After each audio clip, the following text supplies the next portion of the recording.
déjà est d'une, parce que finalement, John Baez, comme le sujet qui suit avec le documentaire dont vous allez nous parler, Marie, ce sont les échos qui nous parviennent du monde entier. Oui, John Baez qui est une ambassadrice de bien des belles idées. Et puis un certain Werner Bothe, devrait-on dire, voilà, avec le documentaire qui va sortir sur les écrans. L'illusion verte qui va nous parler de greenwashing, parce que le greenwashing qu'on appelle aussi éco-blanchiment, on n'en parle pas suffisamment. D'où la machine à laver qu'on a entendu tourner là. Bien sûr, merci Jeff. Aujourd'hui, en fait, les industriels investissent beaucoup de temps et d'argent pour verdir leur image. Vous savez, tous ces produits qui sont labellisés bio, commerce équitable, développement durable, ça, vous les connaissez bien, les voitures électriques aussi. Eh bien, tout est fait aujourd'hui pour déculpabiliser le consommateur et acheter des produits qui sont plus chers et lui faire croire finalement qu'il va faire du bien aux autres, mais aussi à la planète, figurez-vous. Et c'est ça, le greenwashing. Et il y a une question très intéressante qui est donc posée dans ce documentaire, à savoir, est-ce que finalement, tous ces achats responsables n'enrichiraient pas plus les multinationales ? Eh oui, alors Werner Bothe s'est mis en scène dans son documentaire avec une spécialiste du greenwashing qui s'appelle Catherine Hartmann. Catherine Hartmann, elle est journaliste allemande et ensemble, ils ont parcouru le monde et ils nous montrent ainsi l'envers du décor et ils dénoncent surtout les mensonges stratégiques des industriels. De quoi évidemment interpeller le consommateur, vous allez voir. Alors on a interviewé le réalisateur et puis on a aussi rencontré la voix française qui assure donc, dans le documentaire, qui est Manu Payet. Alors regardez. On me dit que je peux sauver le monde. Il me suffit d'acheter des produits durables et équitables. Mais c'est un mensonge. Le greenwashing a commencé dans les années 70, quand les gens ont pris conscience de l'environnement et qui se sont dit « il ne faut pas détruire la planète ». Et les industriels, au lieu de changer leur manière de produire, ils ont commencé à nous mentir. Toutes les multinationales sont orientées vers le profit. L'écologie, c'est sexy. L'huile de palme durable, ça n'existe pas. Pourquoi ? La déforestation est inévitable.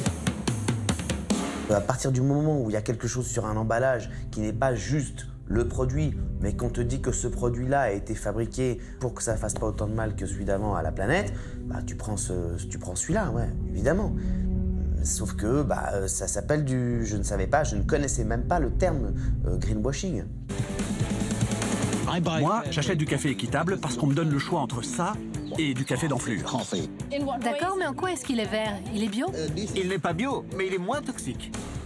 Hier encore, j'ai fait des courses et puis j'ai vu un nouveau logo, parce qu'en plus il y en a tous les jours des nouveaux. Et puis voilà, celui qui me faisait le moins culpabiliser, ou l'emballage qui avait le plus de logos, il y en avait que deux, je dis bon, je vais prendre celui où il y en a trois. En plus il y a un singe, voilà, je vais prendre ça, c'est très bien. Mais moi je sais pas que je suis en train de me faire greenwasher le cerveau. Mais les entreprises me disent que tout est vert et durable, que tout est correct. Vous êtes complètement tombé dans le panneau. L'illusion verte a changé mes habitudes de consommateur. Mais ce qui est beaucoup plus important à mes yeux, c'est que j'ai réalisé que nous sommes des citoyens, avec des droits. D'un côté, nous avons la responsabilité de choisir des produits qui ne nous font pas de mal, ni à nous ni aux autres. Mais d'un autre côté, nous avons le droit de dire que ça n'est pas juste que les industries puissent présenter des produits dont la fabrication prive des populations d'eau potable, attaque les droits de l'homme et systématiquement détruit la nature. C'est la voiture la plus écologique qui existe. Volkswagen aussi disait fabriquer des voitures écologiques. C'est hyper négatif en fait. Tu le vois plus, c'est tout. C'est comme ça que l'illusion verte fonctionne si bien. Tout le monde peut changer les choses. C'est très facile en fait. Vous n'êtes pas obligé de sauver la planète tout seul. Vous, par exemple, c'est quoi vos nouvelles résolutions après avoir vu ce documentaire ? J'ai changé de pâte à tartiner. Non. Ça y est, je peux le dire. Vrai. Oui, ça y est. Sans huile de palme. Sans huile de palme et sans patch. Il faut qu'il y ait un grand débat sur le greenwashing. Et là, les politiciens réagiront. C'est comme ça que ça marche. Quel endroit romantique pour une panne d'électricité. Qu'est-ce qu'on fait ? Alors, l'illusion verte, c'est un documentaire absolument exceptionnel. En tout cas, l'enquête qui révèle vraiment les dessous d'un scandale absolument monumental.